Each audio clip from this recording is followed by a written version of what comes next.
पिछले कुछ सालों में दुनिया 3 बड़े युद्ध देख चुकी है।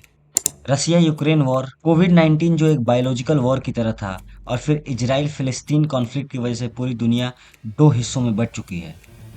और यह सवाल ज़रूर उठता है कि कहीं वर्ल्ड वॉर 3 दस्तक तो नहीं दे रहा? हमेशा से विवादों में रहा इजराइल और फिलिस्तीन का विवाद फिर से गर्मा गया है, और इस बार लगता है फिलिस्तीन का नक्शा दुनिया से ही गायब हो जाएगा।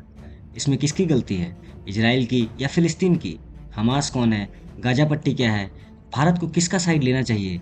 इससे भारत पर क्या असर पड़ेगा? इस वीडियो में समझने की कोशिश करेंगे, तो वीडियो में अंत तक जरूर बने रहें। इजराइल फिलिस्तीन का ये जो कॉन्फ्लिक्ट है, ये पहले भी कई बार हो चुका है, और इस कॉन्फ्लिक्ट की कहानी समझने से पहले हमें थोड़ा इजराइल का ज्योग्राफी समझना होगा। इजराइल एक छोटा सा कंट्री लेकिन पावरफुल कंट्री है। इजराइल दुनिया के मिडिल ईस्ट में आता है, यानी एशिया के लास्ट में।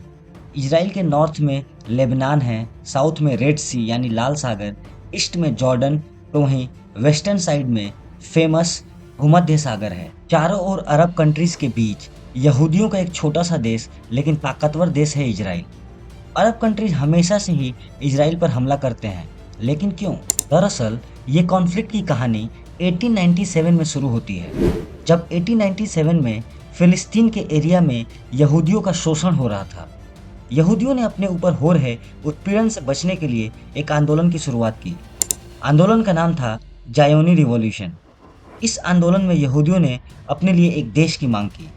फिर 1916 जब फर्स्ट वर्ल्ड वॉर हो रहा था, तब अंग्रेजों ने यानी ब्रिटेन फ्रांस से एक समझौता करता है कि फर्स्ट वर्ल्ड वॉर के बाद फिलिस्तीन पर अंग्रेजों का अधिकार होगा, और फ्रांस मान भी जाता है। और फिर यहूदियों के लिए एक नए देश की मांग को अंग्रेजों ने स्वीकार कर लिया। अंग्रेज मान तो गए, लेकिन हिटलर नाम का एक पागल नहीं माना, क्योंकि हिटलर यहूदियों से नफरत करता था।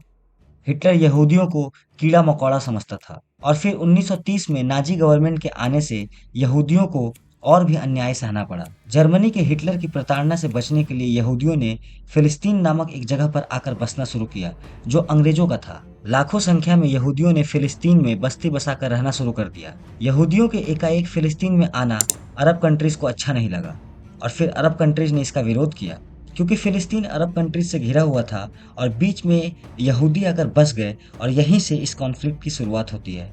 और इस तनाव को बढ़ते देख ब्रिटेन यूएन में इस तनाव के बारे में चर्चा करता है, और फिर यूनाइटेड नेशन ये डिसाइड करता है यहूदियों के लिए एक नया देश बनाया जाएगा, जिसका नाम होगा इजराइल। और फिर 1948 में फिलिस्तीन को बांट दिया जाता है और एक नया देश इजराइल बनता है। यूएन में दोनों देश फिलिस्तीन और इजराइल सहमति बनाते हैं टू नेशन थ्योरी के लिए।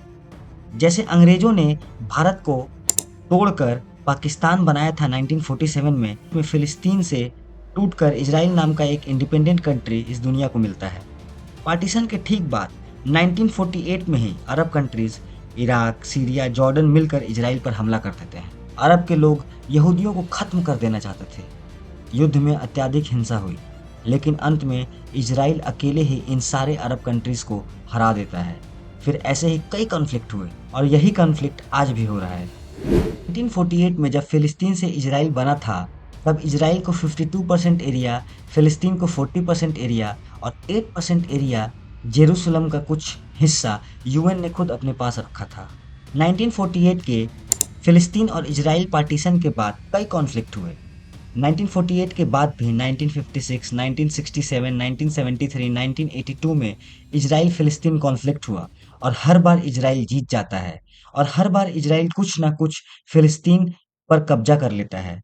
और इस बार तो यह लग रहा है कि फिलिस्तीन दुनिया के नक्शे से ही गायब हो जाएगा। 1948 में जब पार्टीशन हुआ था, तो इजराइल के पास 52% लैंड था, लेकिन आज इन सारे कॉन्फ्लिक्ट्स के बाद इजराइल फिलिस्तीन को बार बार हराकर लगभग 80% अपने कब्जे में कर चुका है। इस बार लग रहा है फिलिस्तीन कहीं दुनिया के नक्शे से ही गायब ना हो जाए। इस कॉन्फ्लिक्ट में फिलिस्तीन यह चाहता है कि सब कुछ पहले जैसा हो जाए, यानी गाजा पट्टी और वेस्ट बैंक का पूरा एरिया फिलिस्तीन को वापस मिल जाए। यरूशलेम का जो 8% यूएन के पास है, लेकिन कंट्रोल इजराइल के पास है। फिलिस्तीन का कहना है यरूशलेम को 2 हिस्सों में बांट दिया जाए। ईस्ट यरूशलेम फिलिस्तीन को मिलना चाहिए, लेकिन इजराइल का कहना है घंटा कुछ नहीं मिलेगा, क्योंकि इजराइल का यह मानना है कि ये जो इतने सारे कॉन्फ्लिक्ट्स हुए, वॉर्स हुए, उसमें यहूदियों ने अपनी जान कुर्बानी दी है।